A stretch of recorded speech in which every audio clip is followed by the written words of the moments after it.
This is the Samsung Galaxy M04, and today I would like to demonstrate that you can enter and use the camera pro mode on this device.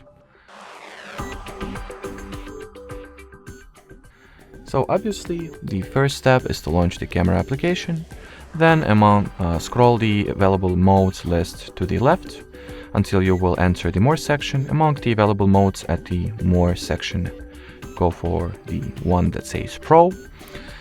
And inside the Pro mode, you can manually set the value for such camera parameters as shutter speed, ISO, exposure, focus distance, and white balance. Alrighty, so that would be it for this video, guys. Thanks for watching, thanks for your attention, and bye-bye.